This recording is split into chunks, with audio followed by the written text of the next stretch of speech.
Good evening. Hope you're alright. Hope you've made a cup of tea so you can have a chat with me. 60. Thank you for the feedback for the other videos. It really helps me to progress and carry on and help sharing my experiences regarding stress, anxiety, depression, and it helps me to open up, which in turn you open up, and then everybody's just, just talking. We've got dialogue going on and we're helping to, alleviate stigmas and just help each other. I'm doing all this but my hands are really dry. One sec. Sorry. You can just feel like sandpaper, and so can you guys hear the dustiness on camera? So bear with me. Okay, let's go. So this video I'll be talking about what makes you special, because I think that in this day and age of social media, I feel like we're having to conform or adapt or take on personas or hobbies or interests that they're not conducive to us, they're not conducive to our passions or goals, but it's just to feel relevant. And remember, it's always snitch season round here, and the only person I'm ever going to snitch on is myself. Sips tea. So what I think people do, which I think is wrong, is bypass all the things that make you unique.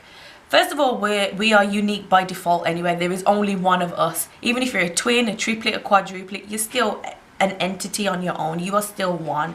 So what makes you special? What drives you? What identifies you as you?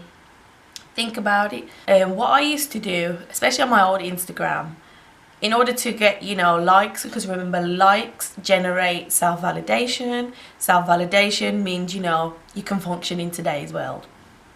So especially with females, if we put a picture up caked in makeup in a nice dress, we are going to generate likes. That's just how it is. That's just the way of the world. Same with the guy. If you put a picture up topless, you got your abs popping and your pecs are all on point, you're going to generate a lot of likes. But what I would do is, if I was in my feelings or if I was in a moment, I would deliberately put a picture up where I was wearing lots of makeup, or I was wearing something that showed the shape of my body. Oh, think about that.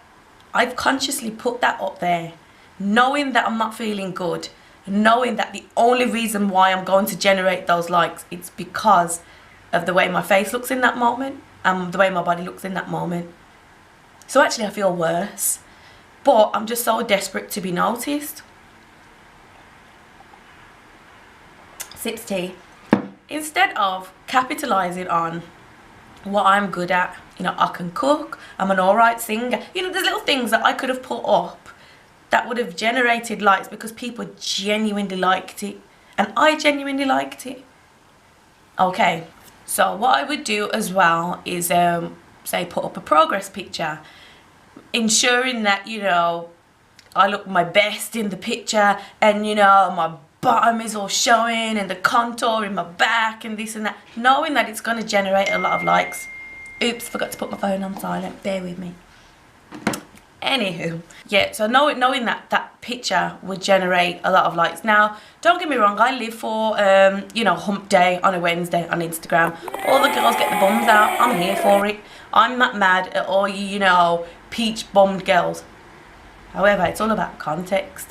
I know, especially I have friends on my Instagram and they'll put hump day pictures up. It's because it's conducive to the journey, their fitness journey, the competitive level, all this good stuff. However, if I know that's not my lane, it's not my journey, but I want a like, I could just put an arse picture up and I'll generate a lot of likes.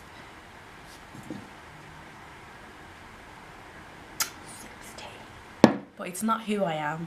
So not only am I lying to you, the people, the viewer, I'm lying to myself, which just makes me feel worse, which just feeds the depression, So in a world that is saturated with fitness models, music artists, models, all this stuff, so what makes you, different from the rest? Now, I'm into fitness, but I don't follow that, in context to how many followers I have, I don't follow that many fitness channels, and it's because, I've seen it all before. If you're bicep curling, how many ways can you bicep curl?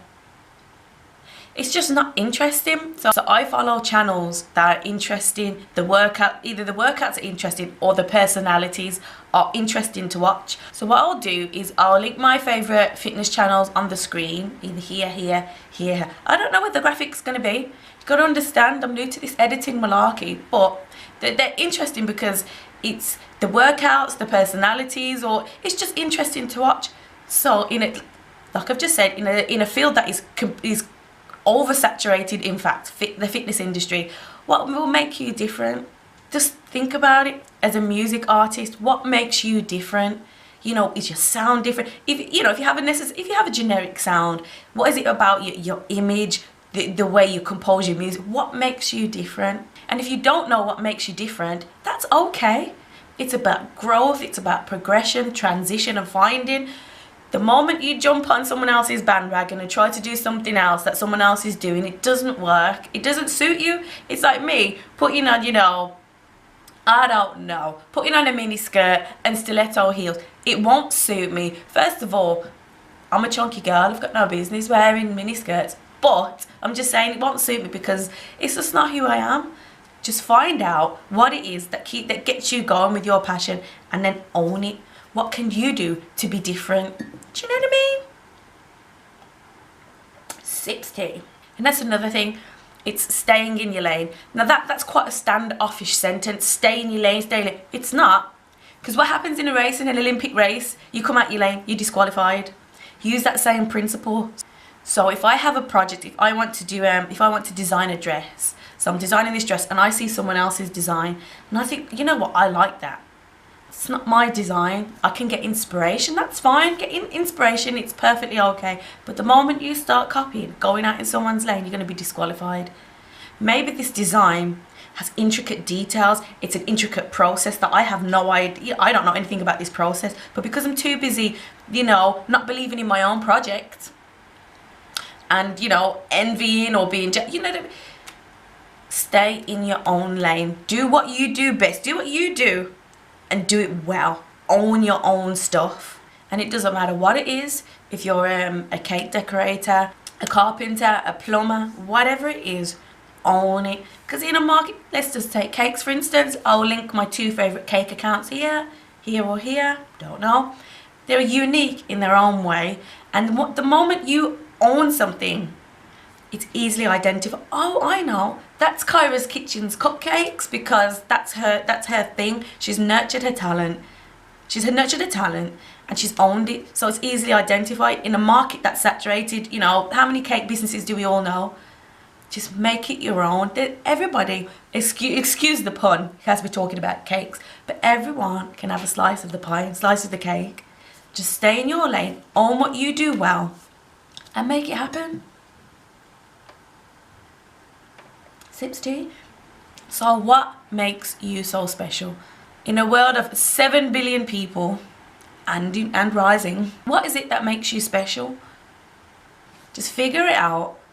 I'm not one for writing things down. My mum does shout at me for that. But just write it. What makes you so special?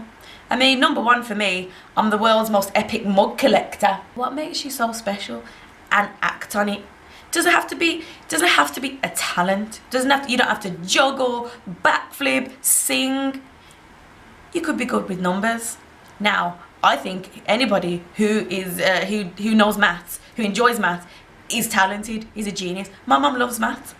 Who loves maths?